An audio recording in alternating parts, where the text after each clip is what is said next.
we the people of color gathered together at this multinational People of Color Environmental Leadership Summit to begin to build a national and international movement of all peoples of color to fight the destruction and taking of our lands and communities, do hereby reestablish our spiritual interdependence to the sacredness of our Mother Earth, to respect and celebrate each of our cultures, languages, and beliefs about the natural world and our roles in healing ourselves, to ensure environmental justice, to promote economic alternatives which would contribute to the development of environmentally safe livelihoods, and to secure our political, economic, and cultural liberation that has been denied for over 500 years of colonization and oppression,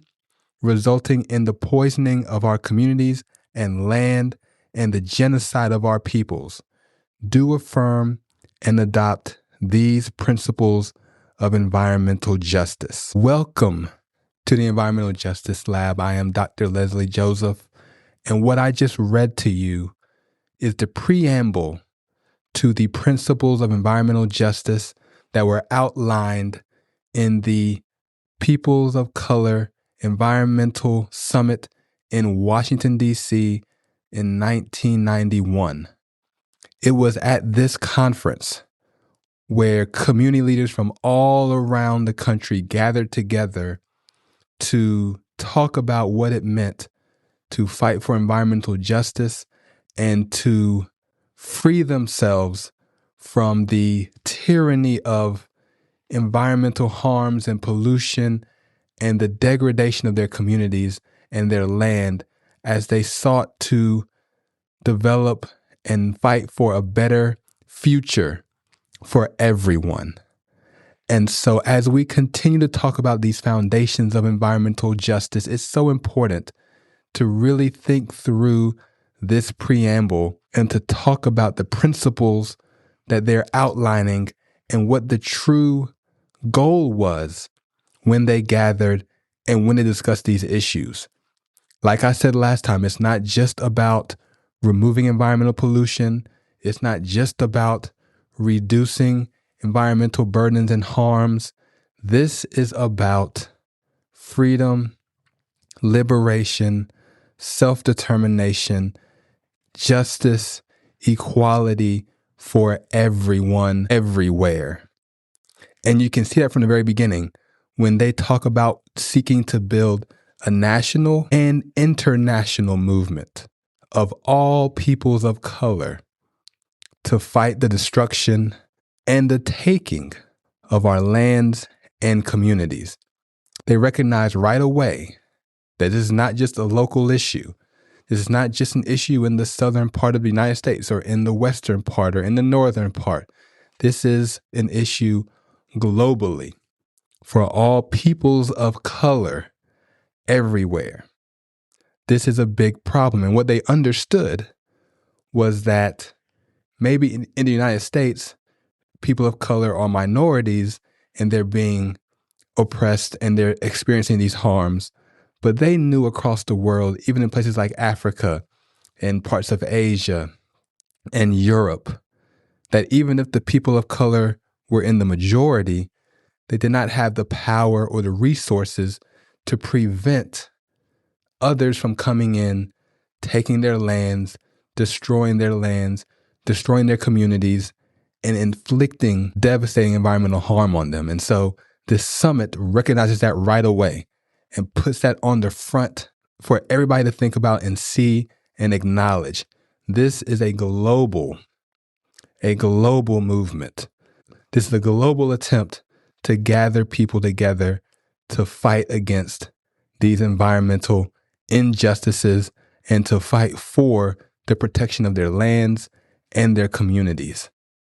And they also talk about reestablishing their interdependence on the sacredness of the earth. They recognize that it's not simply a matter of protecting the earth for our personal benefit and for our personal safety. It's not just that. It's also that we have a connection to the earth. It goes deeper than just the resources that we extract from it. It goes deeper than just the benefits that it offers us. We are connected. We are dependent on the earth. We have to rely on its resources to survive. We have to have clean water to drink, clean air to breathe, or we won't make it. There's no world in which we can survive without the earth being protected and being made available in ways that allow us to relate to it on every level, physically, emotionally, relationally, spiritually even. It becomes a spiritual endeavor as we connect ourselves to the earth, to all that God's created, the trees, the birds, the animals, the water, the seas, the lakes, the mountains, the forest. All of those things are something that we are connected to. We're not people apart from the earth. We are people of the earth. We are a part of the earth. We are connected together. And the people who came together at this summit recognize that. They want everyone to know we are reestablishing our interdependence. We are reaffirming that we are connected. We are ensuring that people understand that you are not distinct and separate from the earth. You're a part of it. We're a part of it. And so the preamble makes that very clear.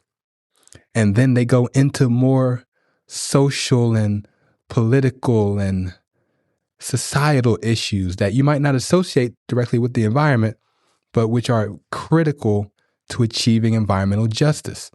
What does it say? They're here to respect and celebrate each of our cultures, languages, and beliefs, to promote economic alternatives that would contribute to developing safe livelihoods, safe environments, and to secure our political, economic, and cultural liberation, which has been denied and they say 500 years, it's been longer, but that's what we know kind of in modern history, the history of colonization, of imperialism over the last 500 years. That's about right in terms of what we've seen, what people that we are connected to have experienced. But all of this is a part of fighting for environmental justice, political liberation. Right? We need the freedom to be able to vote, to choose who governs us, to choose the policies that govern how we manage our society, how we manage our resources, how we manage our funding. We need political liberation. We need economic liberation, the ability to work, have a living wage, to work in safe conditions, to be able to advocate for livelihoods that will support us financially while also protecting the environment.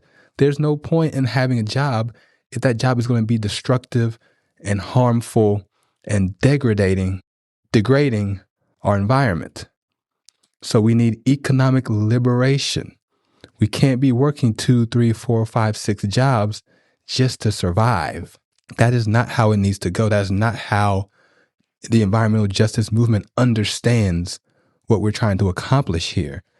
And then cultural liberation. There's always this push. There's always this push to assimilate, to leave behind the culture that you've been raised in, the culture that may have shaped you as a young person, the culture that has taught you so many things about who you are and who you represent and what benefits you bring uniquely to your society. They want you to assimilate into this kind of bland, bottom shelf version of wherever you're living to fit in and to get by. And the truth is, we need to be freed from that. We need to be able to celebrate our culture, celebrate our heritage, celebrate our people, celebrate who we are, where we're from, what we believe, what we eat, how we dress, how we speak to each other, how we engage others. Freedom, cultural freedom is needed. We don't need people telling us how to conduct ourselves. We don't need people telling us the right and proper way to speak in certain settings and to approach certain people. You've been raised, you've been taught, you know exactly what to do. You know exactly how to conduct yourself. You know exactly what it means to be who you've been created to be. And there's nothing wrong with being that. And for people who are not interested or who may be put off by it or who may be offended or even scared of who you are, that's not your problem. That's not your problem. You be who you were made to be. And as we all do that and come together, our society is better as a result. It's just better. It's better that way. And the environmental justice activists and advocates understood that. They recognize that. They know that this is how we should be encouraging people to conduct themselves and behave and act. They need to be free. Be yourself. Be who you are. You're beautiful. Your culture is beautiful. Your people are beautiful. Remind them of that over and over, because that's what's important when we think about justice more broadly and environmental justice more specifically. And then they talk about how we're trying to be freed from colonialism, from oppression, which has resulted in, so they make the direct connection between colonialism, oppression, and then the poisoning of the communities, the harming of those neighborhoods and places where we live and reside. They make that connection very explicit, and I think they're correct, because this is not just a simple industrial revolution that has created these pockets of environmentally degraded areas. It is a history of colonialism coming in, extracting, dumping, dismantling these areas, these communities that we live in, and oppression, right? It's an oppressive force that is driving the polluting industries into these places. It's an oppressive force that is ignoring the permits and the regulations and the laws that are meant to protect. It's oppression that has driven these sacrifice zones that we see all over the country and all over the world. That's what's happening here, and that's what we're experiencing, and that's what's being talked about in this summit. And so the poisoning of the community, the poisoning of the land, the genocide of the people, the genocide of the people. So think about the connection between environmental destruction of these communities and the fate of the people who live there, the indigenous populations that are being genocided as these communities are being poisoned and destroyed. There's no way around it. Wherever you see people being exterminated, being removed and displaced or cleansed from an area, you will also find rampant, extreme environmental destruction. You will see it. It'll be there. It is, without a doubt, a part of that process. And so the environmental justice community has made those connections explicitly, clearly, and definitively. That is what's happening. That is why we see what we see. And that is why we need to fight against all of these different forms of injustice, right? Oppression and colonization and the restriction of rights and privileges and opportunities, politically, economically, all of those things are a part of what ends up manifesting itself as disproportionate, rampant environmental harm. And that's just a preamble. They're just getting started. They're just setting the table for what's going to come next, these principles that will come afterwards. But they see, and I agree, that it's important to ensure that those connections are made right up front, that there's no confusion about what we're talking about.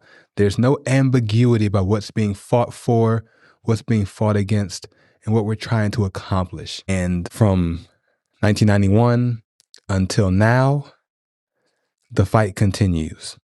the fight continues.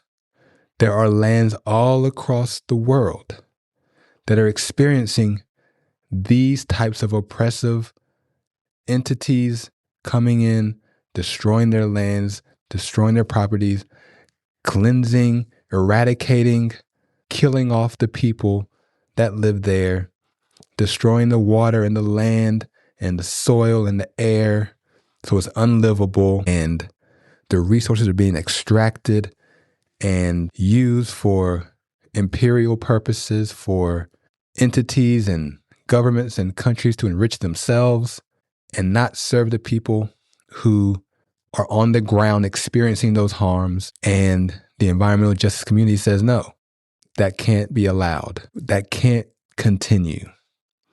And so we need to fight to ensure that that is not the way the world operates. That is not the way that things get done. That is not the way that we govern ourselves at any point in our history. And so you have the researchers doing the research on the ground to highlight the issues that we're seeing, issues around water quality and availability, food quality and availability, air quality, sanitation and waste management, and infrastructure, and all of these things that make a society run.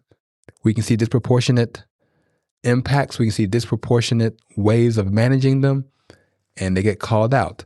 The activists hit the ground and protest and march and speak at meetings and go to council meetings and public comment meetings. And they say, listen, this is what we want you to do to make our communities safer for us and for our children. And then we have, hopefully, some people on a global stage who will call out governments, call out groups, call out corporations that will go around the world extracting the wealth of other nations who have less ability politically to push back against them and say, listen, this is not right. You can't do that. And so this is just a preamble, just a preamble. After this, there's 17 principles, very specific principles that I want to get into on the podcast. I want to talk about, I want to bring to your attention so you're aware of what it means to be involved in this movement and what is being fought for and how things are being understood by those who are on the front lines fighting for environmental justice. So stay with us. I'll put some links in the description where you can download these principles, the preamble, all the things that can help you prepare to dive into these future discussions about environmental justice. And so until then, thank you for listening to this episode of the Environmental Justice Lab, where we are for the people and the planet. We'll see you next time.